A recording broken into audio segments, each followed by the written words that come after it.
Hey, YouTube believers. Chris Mack coming at you with X-Men number 4. Now, with all the X-Men books during the Age of Apocalypse, there was 4 issues each. Some had two-parters like Chronicles and X-Universe, but for the main titles, it was always 4 issues. And this one actually wraps up relatively good. I kind of wish they could have stretched this out to flesh out some other things, but nonetheless, really good reading. And I love how he opened up on this very dynamic page of all blue lips here in the Shadow King. He's like, what do you mean Domino has failed? Now, why do we have the main dialogue going on? If you remember from issue 3, Jeff Loeb posed the question of what is evil? And in this one, he goes, it's basically what is truth? The truth, more often than not, it is a simple thing. Then, why is it equally as often so painful? And before we get any further, let's talk about The Art of War. This is Jeff Loeb writer, Steve Scaros pencils, Bud LaRosa doing the inks, Mike Thomas and Digital Chameleon doing the colors, Richard Starkings and Comicraft doing the lettering, Lisa Patrick editor, and Bob Harris was editor-in-chief. The print date on this was June 1995. And what I like here is how he's talking about, this kind of ties into other books, how he says he has all these different host bodies that he uses as spies. And so, we've kind of been poking at that on Excalibur and Factor X. So, good stuff right there. And the Shadow King's trying to explain to Apocalypse, because Apocalypse is saying how Domino can never fail, because things have a way of always going in her favor. And the Shadow King says, I did warn you of the enormity of the telepath's power. And we get this great render of Apocalypse and his wrath. And he goes, enough. Have you forgotten to whom you speak? I am the Lord Apocalypse. This planet fears my very existence. And just, whew, intense. So he curbs his anger for the moment. And he goes, I got more pressing matters. And so, Magneto? Yeah, so check out what's been going on in Astonishing X-Men, because, yeah, this leads up to things that we have not quite touched on yet. But in the meantime, things that we have touched upon. Remember last issue, I didn't want to spoil, but Sinister was the man that was Essex, and after the slaughter of all of Nate's friends, Sinister kills Forge. And Sinister's saying, I'm doing it because Forge is holding you back, because there's so much more to you than you know.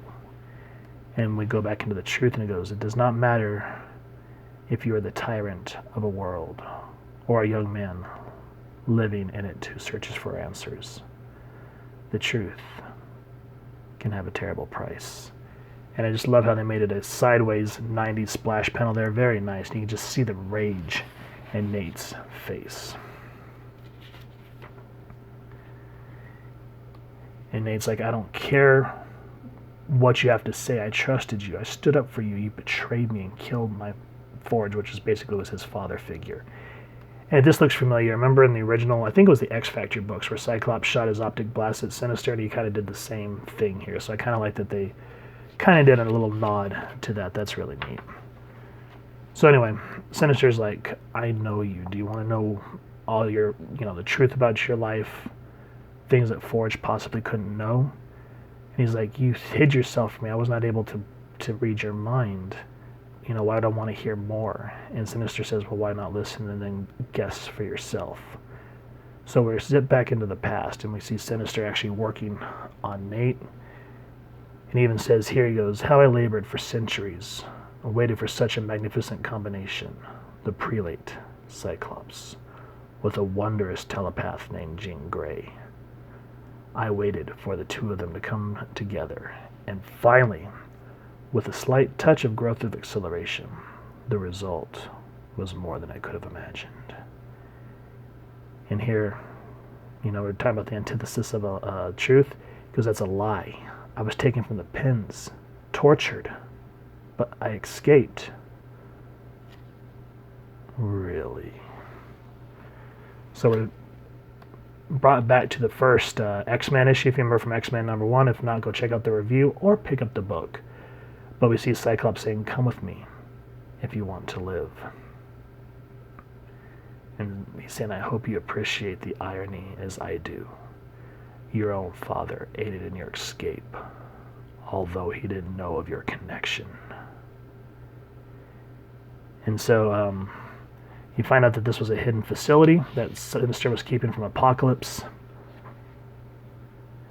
And the reason being, as you find out, spoiler alerts, is that Sinister is basically saying that me and Apocalypse in the beginning had a mutual interest, the evolution of Homo superior.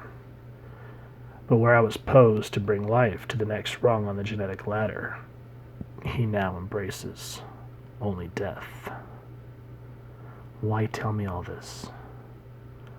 I want you to fulfill your destiny. So before more of that can happen, we get a moment with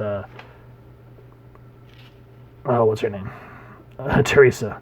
I refuse to call her Sonic. I just don't like the way that is. But I wish we could have seen more here with Sauron and Siren here, because that's really, really cool. But that kind of gets rushed because there's more story that we have to go through.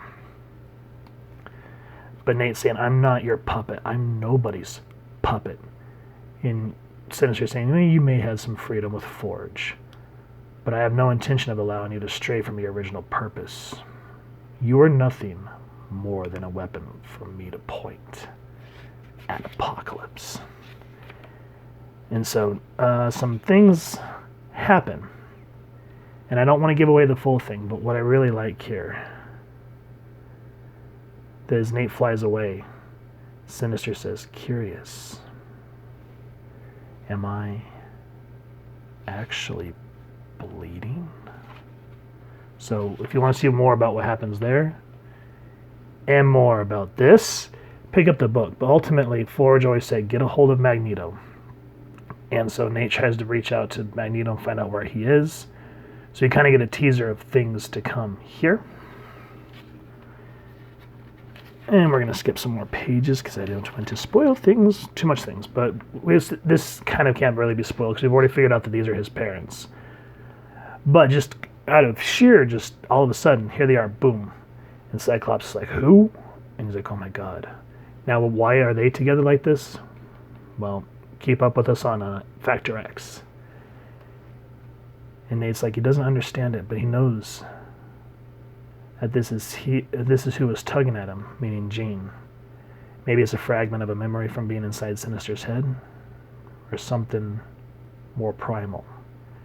How every child knows his parents.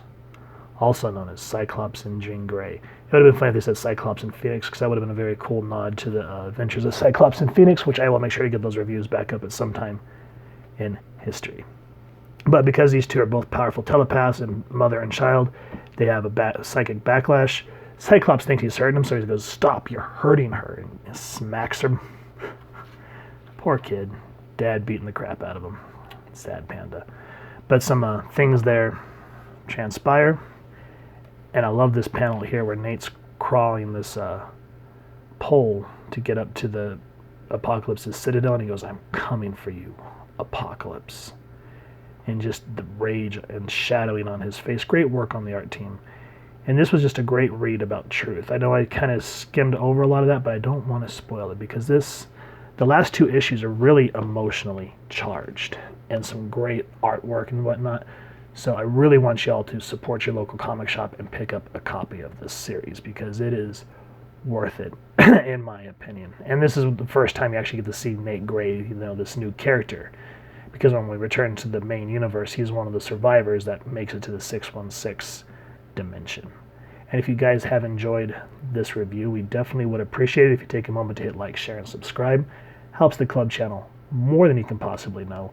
And if you wouldn't mind hitting that fancy little sinister bell next to subscribe, that way as we continue to upload content, you guys can get notified and come to the channel. And we love to hear your feedback and have a dialogue with y'all down in the comments below or on our social media pages, which I'll make sure to leave the links in the description below. So with all that said, thank you all so much for stopping by. I hope you all continue to have an absolutely amazing day reading, and happy hunting, true believers.